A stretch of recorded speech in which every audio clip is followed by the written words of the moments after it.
सभी साथियों का हमारे YouTube channel study with Vikas chemistry पर बहुत बहुत स्वागत और अभिनंदन है। साथियों, आज हम जो टॉपिक लेके आ रहे हैं वो है पृष्ठ रसायन से।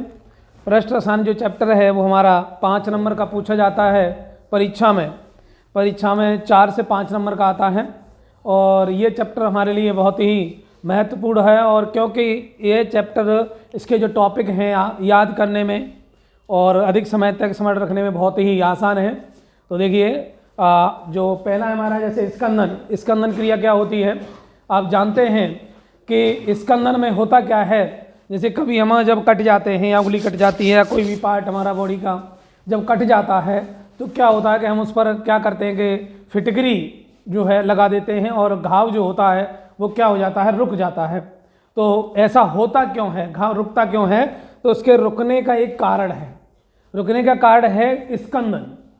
क्योंकि जब फिटकरी क्या की जाती है, जब घाव के संपर्क में आती है तो यानी ब्लड के संपर्क में आती है तो फिटकरी जो ब्लड में जो रेड सेल्स उपस्थित होते हैं उनको उदासीन कर देती है और वो रेड सेल्स जो होते हैं वो क्या होते हैं, वो घाव पर जमना प्रारंभ हो जाते हैं और जब वो जम जाते हैं तो क्या होता है कि घाव जो होता है रुक जाता है और ये क्रिया हमारी कहलाती है स्कंदन। ऐसे ही आपने देखा होगा कि जब जल होता है, जल में अगर हम फिटकरी का टुकड़ा डाल दें तो जल में जो अशुद्धियाँ उपस्थित होती हैं वो क्या हो जाती है, नीचे बैठ जाती हैं। क्यों? क्योंकि फिटकरी जो होती है जल में उपस्थित जो अशुद्धि के जो कण हैं उनको क्या कर देती है, उदासीन कर देती है। और जब वे कण उदासीन हो जाते हैं तो वो भारी होकर के जल के नीचे तली पर बैठ जाते हैं और जब तली पर बैठ जाते हैं और पानी हमारा कैसा हो जाता है, शुद्ध हो जाता है। तो आइए चलिए एक मिनट देखेंगे हमारा स्कंदन। तो देखिए स्कंदन क्या है, जब कोलॉइडी विलयन में किसी विद्युत अपघट्य पदार्थ, कैसा पदार्थ होना चाहिए, विद्युत अपघट्य पदार्थ को मिलाते हैं तो कोलॉइड कण उदासीन, कोलॉइडी कण कैसे होते हैं, उदासीन होकर आपस में चिपक कर भारी हो जाते हैं और तली पर क्या कर जाते हैं, बैठ जाते हैं। इस क्रिया को हम क्या कहते हैं, स्कंदन कहते हैं या कोलॉइडी कण का क्या कहेंगे, अवक्षेपण कहते हैं। इस प्रकार से हम इसको याद कर सकते हैं। जब कोलॉइडी विलयन में किसी विद्युत अपघट्य पदार्थ को मिलाते हैं तो कोलॉइडी कण उदासीन होकर आपस में चिपक कर भारी हो जाते हैं और तली पर बैठ जाते हैं। इस क्रिया को स्कंदन या कोलॉइडी कण का अवक्षेपण कहते हैं। इसके बाद हमारा दूसरा टॉपिक है स्वर्ण संख्या।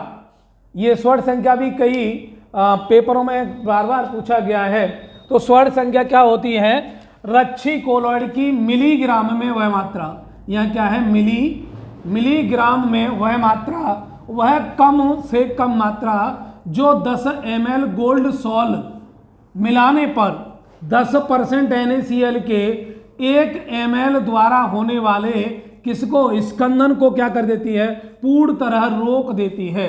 क्या कहलाती है, स्वर्ण संख्या कहलाती है। फिर एक बात देखेंगे, रच्छी कोलॉइड की मिलीग्राम में वह कम से कम मात्रा जो 10 ml गोल्ड सॉल मिलाने पर 10% NaCl के 1 ml यानी 1 ml द्वारा होने वाले स्कंदन को पूर्ण तरह रोक देती है। क्या कहलाती है, स्वर्ण संख्या कहलाती है। आगे देखिए, अब हमारा जो टॉपिक है द्रव स्नेही कोलॉइड। द्रव स्नेही कोलॉइड को क्या होते हैं, देखिए कोलॉइड जो बनता है वो कैसे बनता है।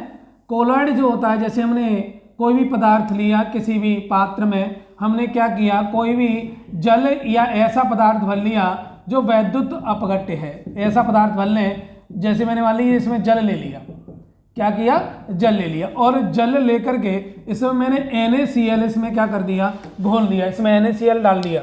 तो क्या होगा, जल NaCl में क्या हो जाएगा, जल NaCl के द्वारा क्या होगा कि घुल जाएगा और इसमें वो कण NaCl के जो कण हैं वो क्या है, दिखाई नहीं देंगे। तो जो दिखाई दे रहा है, जो चीज दिखाई देती है, जो द्रव दिखाई देता है वो हमारा क्या होता है, वो हमारा होता है विलयन का, एक होती है परिक्षेपण माध्यम और एक होती है परिक्षिप्त प्रावस्था।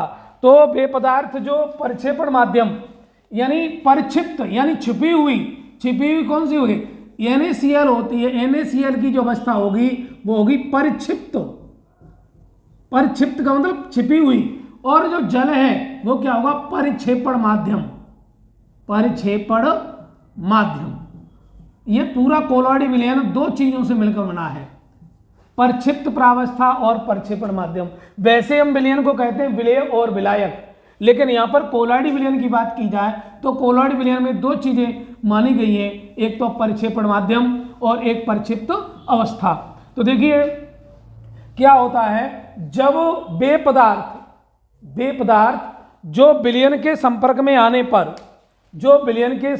आने पर आसानी से कोलॉइड विलयन बना देते हैं। वे पदार्थ जो द्रव के संपर्क में आने पर आसानी से कोलॉइडी विलयन बना देते हैं, क्या कहलाते हैं? उन्हें कहेंगे हम क्या? द्रव स्नेही कोलॉइड। तो लिखेंगे वे पदार्थ जो द्रव के संपर्क में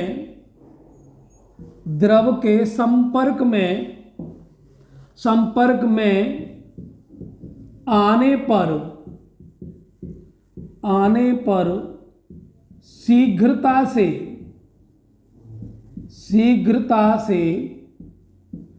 कोलॉइडी विलयन बना देते हैं। कोलॉइडी विलयन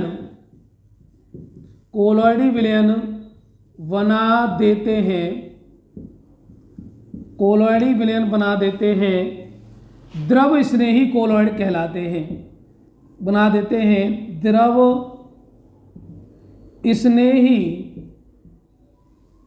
द्रव स्नेही कोलॉइड कहलाते हैं।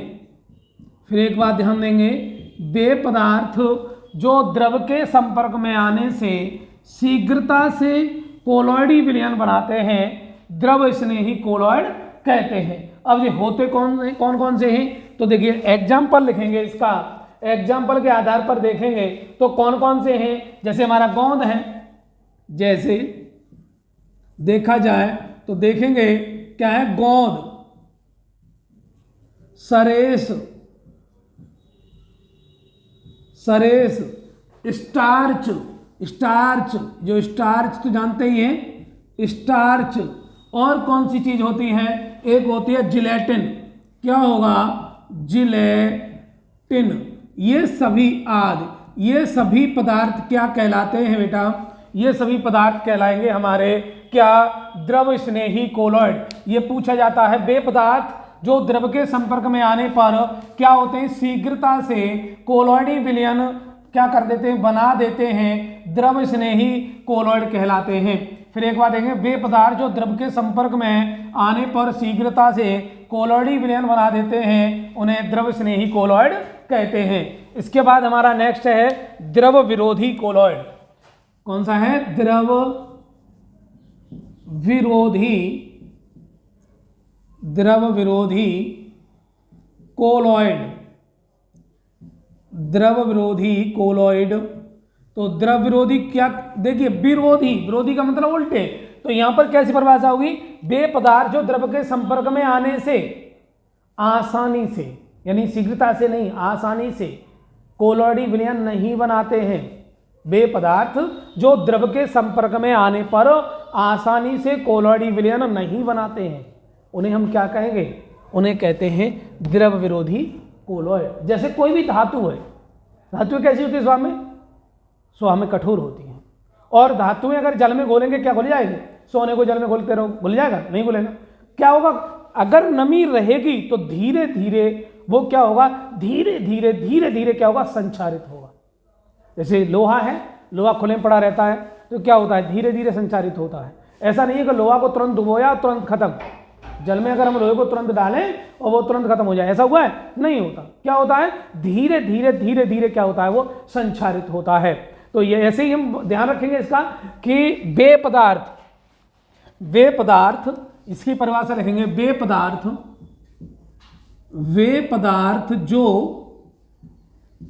पदार्थ जो द्रव के संपर्क में आने पर, द्रव के संपर्क में आने पर, संपर्क में आने पर, संपर्क में आने पर शीघ्रता से, शीघ्रता से, शीघ्रता से कोलॉइडी विलयन, कोलॉइडी विलयन, कोलॉइडी विलयन नहीं बनाते हैं, नहीं बनाते हैं,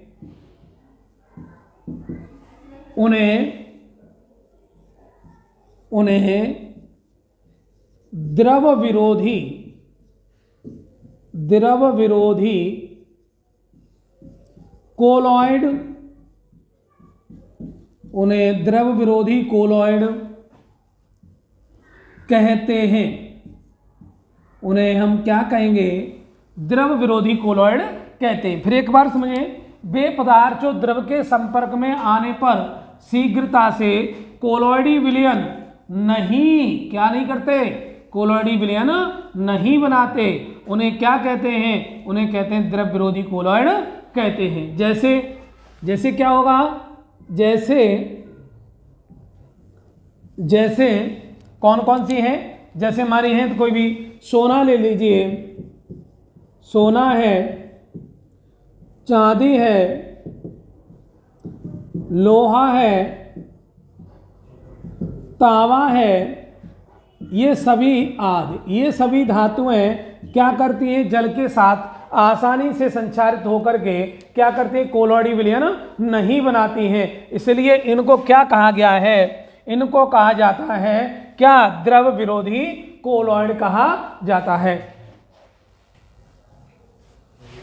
देखिए हमारा आगे टॉपिक है हार्डी-सुलजे का नियम। यह भी हमारा बहुत इंपॉर्टेंट टॉपिक है, यह भी हमारी बोर्ड परीक्षा में पूछा जाता है कि हार्डी-सुलजे का नियम क्या है।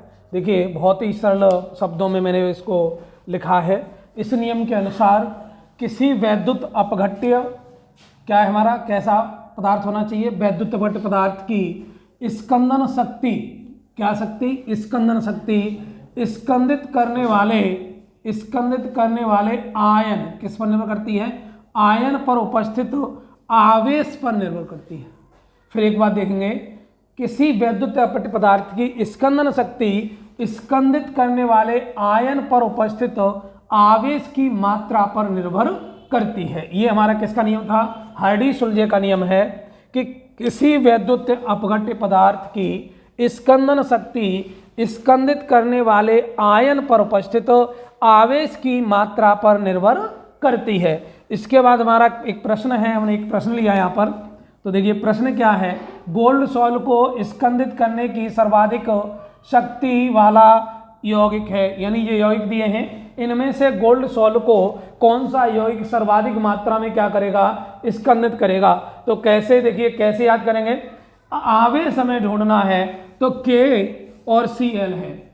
K पर क्या होता है? प्लस आवेश होता है, और Cl हमेशा हैलोजन परिवार के जितने भी एलिमेंट होते हैं इन सब पर कैसा आवेश होता है? इन पर हमेशा A- का आवेश होता है। तो KCl में अगर तोड़ेंगे तो K के यहाँ पर जो आएगा वो प्लस का 1 आएगा, क्योंकि इसके साथ Cl कितना जुड़ा हुआ है? 1 जुड़ा हुआ है। इसके बाद ऐसे ही Mg को देखेंगे तो Mg के ऊपर प्लस का आवेश, Mg के साथ Cl कितने हैं? 2 हैं, और Cl, एक Cl की ऑक्सीजन संख्या कितनी होती है? -1, तो 2 की जब Mg के साथ आएगी तो क्या आएगी? जो प्लस की 2 हो जाएगी। ऐसे ही अगर हम तीसरा देखें, CaCl2 को देखेंगे तो Ca के साथ भी Cl2 कितने? 2 है, तो इसकी भी ऑक्सीजन संख्या प्लस की कितनी होगी? 2 हो गई। अगर हम Sn की देखें तो Sn के साथ Cl कितने? 4 है, तो ऑक्सीजन संख्या इसकी कितनी बनी? 4 बनी। तो सबसे ज़्यादा आवेश किसके ऊपर आया? Sn के ऊपर आया। तो हमारा आंसर कौन सा सही रहा? ये रहा। क्यों लिखा है? आवेश की मात्रा बढ़ने पर स्कंदन शक्ति का मान बढ़ जाता है। तो स्कंदन शक्ति का मान, यहाँ पर आवेश की संख्या बढ़ी तो स्कंदन शक्ति का मान भी क्या होगा? SnCl4 में सही होगा।